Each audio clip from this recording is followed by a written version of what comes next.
इस क्वेश्चन को सॉल्व करने के लिए पहले हम मान लेते हैं कि जो कोऑर्डिनेट एक्सिस है वो इस तरह से है। ठीक है, कोऑर्डिनेट एक्सिस हमने बना लिया यहाँ पर, ये कोऑर्डिनेट एक्सिस है। और इसके बाद हम एक्सेलरेशन ड्यू टू ग्रेविटी के कंपोनेंट्स कर लेते हैं। तो जैसा कि आप देख रहे हो कंपोनेंट जी साइन थीटा और जी कॉस थीटा हो जाएंगे। इसके बाद हम विजुलाइज करें कि उसने जो बॉल को प्रोजेक्ट किया जब मैन ने, तो उसका जो पाथ है, उसका जो प्रोजेक्टाइल का पाथ है ये वाला है। ठीक है, और ये जो डिस्टेंस है ये हो जाएगी मैक्सिमम, ये जो डिस्टेंस है ये हो जाएगी इसकी मैक्सिमम हाइट। कहाँ से मैक्सिमम हाइट? अगर हम इस वाले को बेस कंसिडर करते हैं तो इस लाइन से मैक्सिमम हाइट प्रोजेक्टाइल की ये है। और यहाँ वेलोसिटी क्वेश्चन में गिवन है, वेलोसिटी कैसी है? पैरेलल टू लूप है। पैरेलल टू लूप है यानी वेलोसिटी हो जाती है पैरेलल टू एक्स एक्सिस। तो वाई कंपोनेंट वेलोसिटी का 0 है, यहाँ पर केवल वेलोसिटी का एक्स कंपोनेंट एग्जिस्ट करता है और वाई कंपोनेंट यहाँ पर कितना हो जाता है? 0। ठीक, अब हम आगे का कैलकुलेशन देखते हैं। मैं थर्ड काइनेमेटिकल इक्वेशन लगाता हूँ वाई डायरेक्शन में। तो फाइनल वेलोसिटी यहाँ पर वाई डायरेक्शन में कितनी है? 0। इनिशियल वेलोसिटी मैंने मान लिया यहाँ पर कितनी है? ये है यू वाई के बराबर। ठीक है, उसको मैंने यहाँ पर लिख दिया है u y. Acceleration due to gravity इस डायरेक्शन में है जी कॉस थीटा। ठीक है, डायरेक्शन उसकी नेगेटिव वाई में है तो उसको हम लिख लेंगे माइनस जी कॉस थीटा। इसको सिंप्लीफाई कर देते हैं। इसको सिंप्लीफाई करने पर यू वाई की वैल्यू कितनी आ जाती है? 8 मीटर पर सेकेंड। ये जो वेलोसिटी है यहाँ पर ये आ जाती है 8 मीटर पर सेकेंड। अब जब इसने बॉल को प्रोजेक्ट किया यहाँ से, तो बॉल को जब प्रोजेक्ट किया है और जब बॉल पहुँचती है लूप के पास यहाँ पर, तो वेलोसिटी का जो वाई कंपोनेंट है वी वाई वो कितना हो गया है? 0। और यहाँ पर इनिशियल कंपोनेंट हम निकाल चुके हैं 8 मीटर पर सेकेंड। ठीक है, तो ये वेलोसिटी का वाई कंपोनेंट कितने डिस्प्लेसमेंट में 0 हो गया? इस वाले डिस्प्लेसमेंट में। और ये डिस्प्लेसमेंट क्वेश्चन में गिवन है 4 मीटर। और ये 4 मीटर किस एक्सिस के अलॉन्ग है? ये वाई एक्सिस के अलॉन्ग है। जैसा कि हमने कोऑर्डिनेट एक्सिस सेलेक्ट किया है उसके अकॉर्डिंग ये डायरेक्शन हो जाती है वाई एक्सिस की। ठीक, तो फिर हम कैलकुलेशन करते हैं।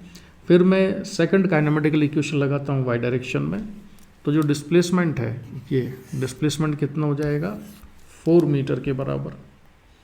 तो 4 initial velocity 8, acceleration due to gravity जो दिया है क्वेश्चन में वो है जी कॉस थीटा के बराबर।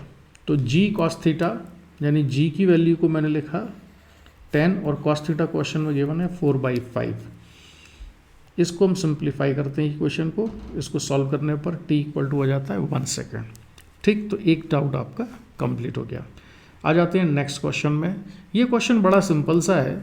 ये प्रोजेक्टाइल मोशन है इंक्लाइन प्लेन पर जिसकी रेंज का फॉर्मूला हम ऑलरेडी पढ़ चुके हैं।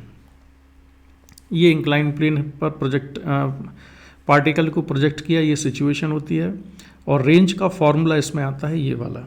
अब इसमें केवल डायरेक्ट वैल्यू सब्स्टिट्यूट करनी है। फॉर्मूला डायरेक्ट याद रखो, फॉर्मूले का डेरिवेशन हम ऑलरेडी क्लास में कर चुके हैं। इसमें वैल्यू सब्स्टिट्यूट करो। बस ये ध्यान रखना कि यहाँ पर जो बीटा था वो यहाँ पर कितना है? 30 डिग्री है, यानी कि ये 30 डिग्री है और जो 15 डिग्री है वो इस अल्फ़ा की वैल्यू है फॉर्मूले में।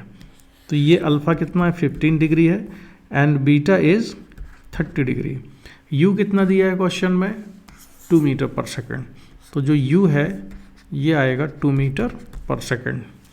डायरेक्ट वैल्यू सब्स्टिट्यूट करना है फॉर्मूले में and we get the answer. तो मैं ये सारी वैल्यू सब्स्टिट्यूट कर देता हूँ इसमें। फर्दर सिंप्लीफाई कर लेते हैं। ठीक है, बस अब इसमें प्रॉब्लम क्या आएगी आपको, जो डिफ़िकल्टी लगेगी कि साइन 15 डिग्री की वैल्यू कैसे निकालें। तो साइन 15 डिग्री की वैल्यू निकालने के लिए मैं क्या करता हूँ, यहाँ पर इसको मैं लिख सकता हूँ साइन 45 डिग्री माइनस 30 डिग्री। तो ये और फिर साइन ए माइनस साइन बी का हम फॉर्मूला लगा देंगे। साइन ए माइनस बी का फॉर्मूला होता है sign A cos B minus cos A sine B. ठीक, तो ये फॉर्मूला यूज़ करो और सॉल्व कर दो क्वेश्चन को। तो इससे क्वेश्चन का आंसर कितना आता है? हमको आंसर मिलता है ये वैल्यू सब्स्टिट्यूट करने के बाद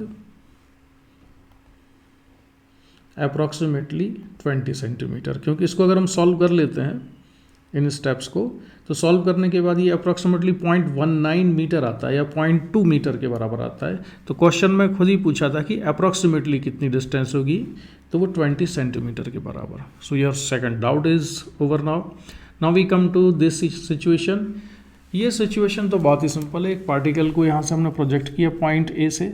अगर मैं देखूँ तो ये मान लो एक हॉरिजॉन्टल लाइन है, ये वर्टिकल लाइन है। तो इनिशियल वर्टिकल वेलोसिटी कितनी हो जाएगी 20 sin 30। हॉरिजॉन्टल वेलोसिटी हो जाती है 20 cos 30 के बराबर। वर्टिकल डिस्प्लेसमेंट कितना हो जाता है 20 मीटर। और हमको निकालना है कि ये डिस्टेंस कितनी है। अच्छा नहीं, हमको टाइम ऑफ फ्लाइट निकालना है, ठीक है। पहले पार्ट में टाइम ऑफ फ्लाइट, तो इसको यहाँ नीचे आने में कितना टाइम लगेगा ये कैलकुलेट करना बहुत ही आसान है। सेकंड काइनेमेटिकल इक्वेशन हम लगा देते हैं वर्टिकल डायरेक्शन में। तो vertical displacement of ball is 20 metre. Second kinematical equation में यूज़ करता हूँ। इसमें वर्टिकल डिस्प्लेसमेंट एस वाई कितना आएगा 20 मीटर।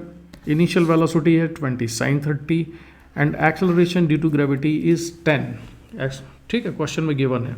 कोऑर्डिनेट एक्सिस सेलेक्ट कर लो। हम मान लेते हैं कि डाउनवर्ड डायरेक्शन हमने पॉजिटिव ले ली। तो अगर मैंने डाउनवर्ड डायरेक्शन पॉजिटिव ली, मतलब मैं कौन सा कोऑर्डिनेट सिस्टम ले रहा हूँ, मैं कोऑर्डिनेट सिस्टम फॉलो कर रहा हूँ ये वाला। ये एक्स ले लेते हैं, ये पॉजिटिव वाई ले लेते हैं। तो एक्सेलरेशन ड्यू टू ग्रेविटी को हम लिखेंगे +10। ठीक है, इनिशियल वेलोसिटी वर्टिकल डायरेक्शन में होगी 20 sin 30 और ये होगी 10 मीटर पर सेकेंड। और हमारे कोऑर्डिनेट सिस्टम के अकॉर्डिंग इसको होना चाहिए नेगेटिव। ठीक, तो ये सारी वैल्यूज हमने सब्स्टिट्यूट कर दी यहाँ पर। ये acceleration due to gravity positive, ये वेलोसिटी रखी मैंने नेगेटिव, और डिस्प्लेसमेंट डाउनवर्ड डायरेक्शन में था तो ये भी कैसा है पॉजिटिव। ठीक है, चलो जल्दी से इसका कैलकुलेशन कर दो और आंसर आ जाएगा। तो ये क्वाड्रेटिक इक्वेशन बनी, इसको सॉल्व कर देते हैं। इसको सॉल्व करने पर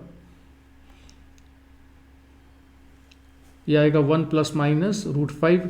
नेगेटिव वैल्यू टाइम की एक्सेप्टेबल नहीं है, इसलिए टाइम हो जाएगा 1 + √5 और यही हमारा आंसर हो गया इसका। जो टाइम ऑफ फ्लाइट है वो कितना हो जाएगा 1 + √5। पार्ट ए फर्स्ट क्वेश्चन में यही पूछा हुआ था। अब मैं इसको थोड़ा और आगे सॉल्व कर देता हूँ जो आपने नहीं पूछा, यानी कि इसकी रेंज कितनी आ जाएगी, ये एक्स डिस्टेंस कितनी होगी टोटल। तो 1 + √5 को अगर हम सॉल्व कर दें तो यह आ जाता है 3.23 सेकेंड। और इतने ही टाइम में पार्टिकल कांस्टेंट हॉरिजॉन्टल वेलोसिटी से चलता रहेगा, क्योंकि हॉरिजॉन्टल डायरेक्शन में एक्सेलरेशन नहीं होता है। तो हॉरिजॉन्टल वेलोसिटी कितनी आएगी इसकी, आएगी 20 cos 30 डिग्री। 20 cos 30 डिग्री ये है हॉरिजॉन्टल वेलोसिटी। ठीक है, तो x = 20 cos 30 into time, acceleration है नहीं, इसको सिंप्लीफाई कर दें तो आंसर आ जाएगा 55.879 और अप्रॉक्सीमेटली 56 मीटर। ठीक है, तो ये आपके तीनों डाउट्स अब हो जाते हैं इस तरह से सॉल्व। और इसमें अगर कोई फर्दर प्रॉब्लम हो तो मैसेज कर देना। ओके।